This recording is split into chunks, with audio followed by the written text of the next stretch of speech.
Welcome to 10-Minute Record Reviews, episode 204. And this time I'm going to talk about Van Morrison's masterpiece from 1968, Astral Weeks. And this copy is actually from 2020 and is a reissue by Warner's. And it has the remastering, which is done by Kevin Gray, well-known engineer, in 2009, which is a notch above the previous work.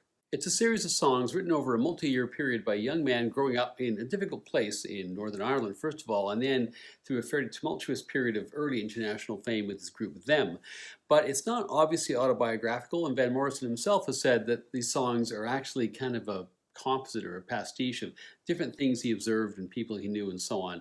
But it's not easy to infer things about him from these particular songs, which are themselves beautiful, obscure, pastoral at times, and also quite jazzy, because the other part of this record, which is interesting, is the heavy influence of established jazz musicians. His producer brought in a whole bunch of top-notch jazz players who didn't know Van Morrison and he didn't know them, and their touch and their feel elevates the music considerably. At times leads to some slightly strange outcomes, but overall the effect is really quite beautiful and really quite elegant.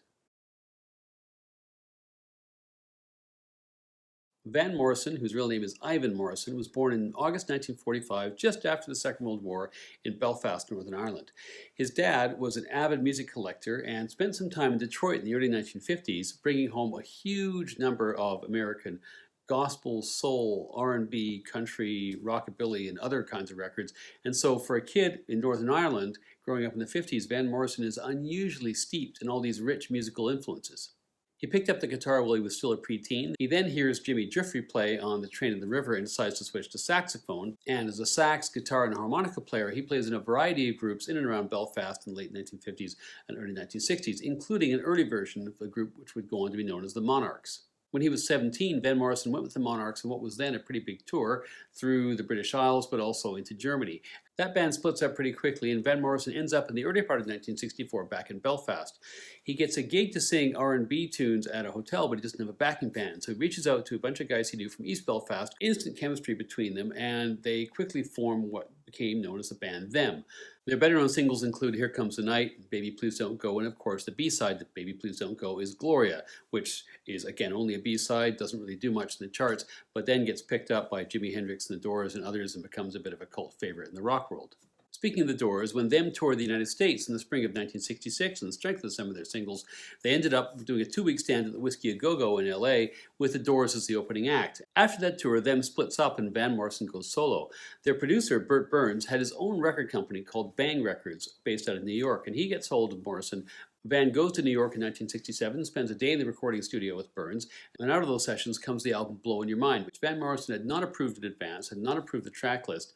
One of the tracks on there was Brown Eyed Girl, which of course became a big hit, sorted out a lot of problems in Van Morrison's life over the short run. At this point, however, things take a bit of a turn for the worse because Burns has a heart condition and he dies of a heart attack later in 1967. Van Morrison didn't know this at the time, but it turns out that Burns and his wife had been kind of mobbed up.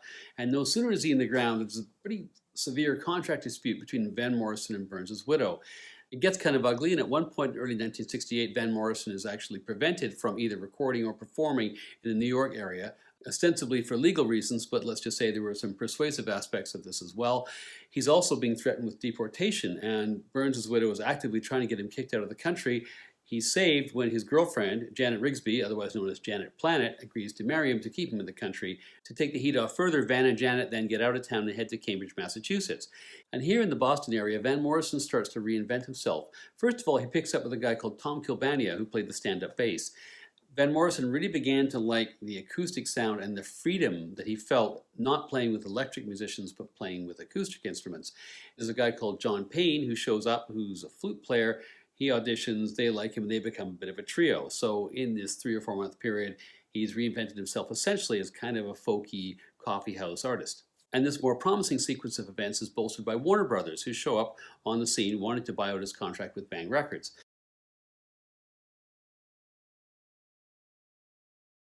This record is made in Century Sound Studios in New York between the end of September and the middle part of October 1968. The producer that Warner's assigned was Louis Merenstein, and Brooks Arthur is the engineer. Albania and Payne, the bassist and the flute player respectively, were kind of on the outs from the beginning. Albania doesn't play at all in this record. His parts on bass were actually played by Richard Davis, who, as viewers of this channel will of course know, is an absolute star of the free jazz, avant-garde, and spiritual jazz worlds of the middle to latter part of the 1960s. Through Davis, a whole bunch of other top-notch jazz players come into these sessions.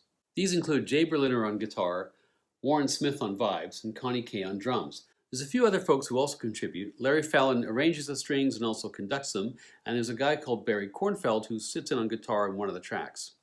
However, the real musical presence, the true musical giant in the room, aside from Morrison himself, was of course Richard Davis, and you can hear his influence all the way through this record, through his bass, really leading most, if not all, of the tracks. He wasn't actually that impressed with Morrison, whom he felt ought to have spent more time actually engaging with the other musicians. I guess he didn't really know him very well.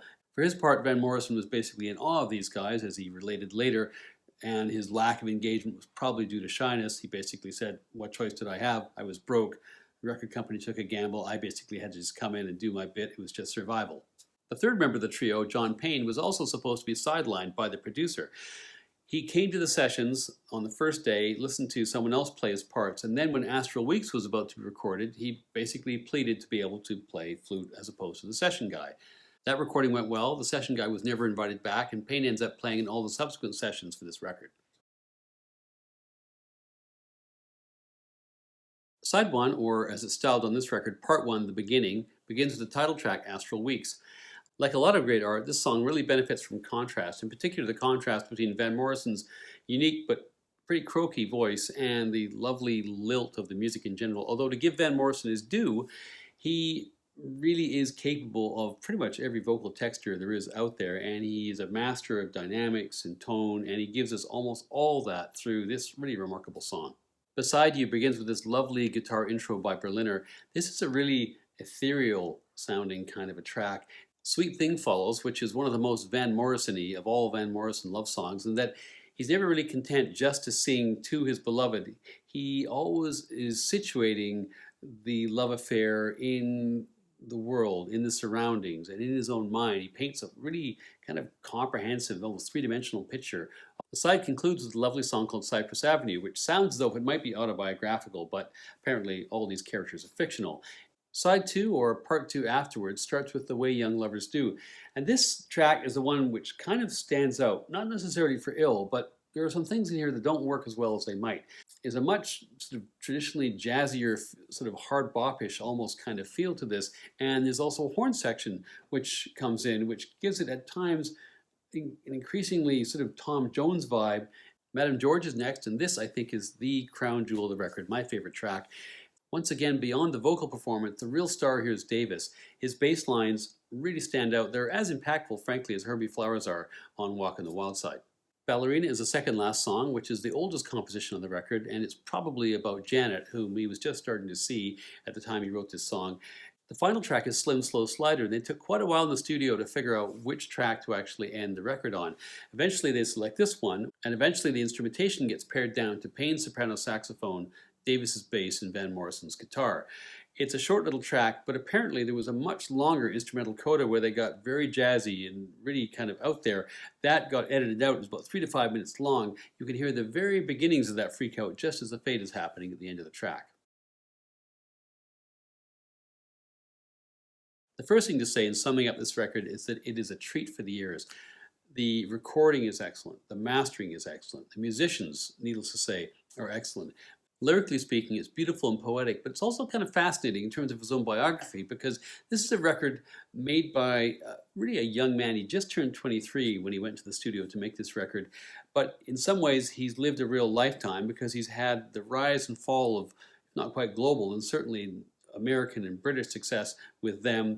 That's all then fallen apart. He's been chased around New York by his mobbed up former producers, widows, henchmen. He's had to hightail it to Boston, remake himself, and now he's reinvented himself as essentially an acoustic folkie. And through all of that, he's lived a bunch of different lifetimes, and that depth comes out in the lyrics, I think.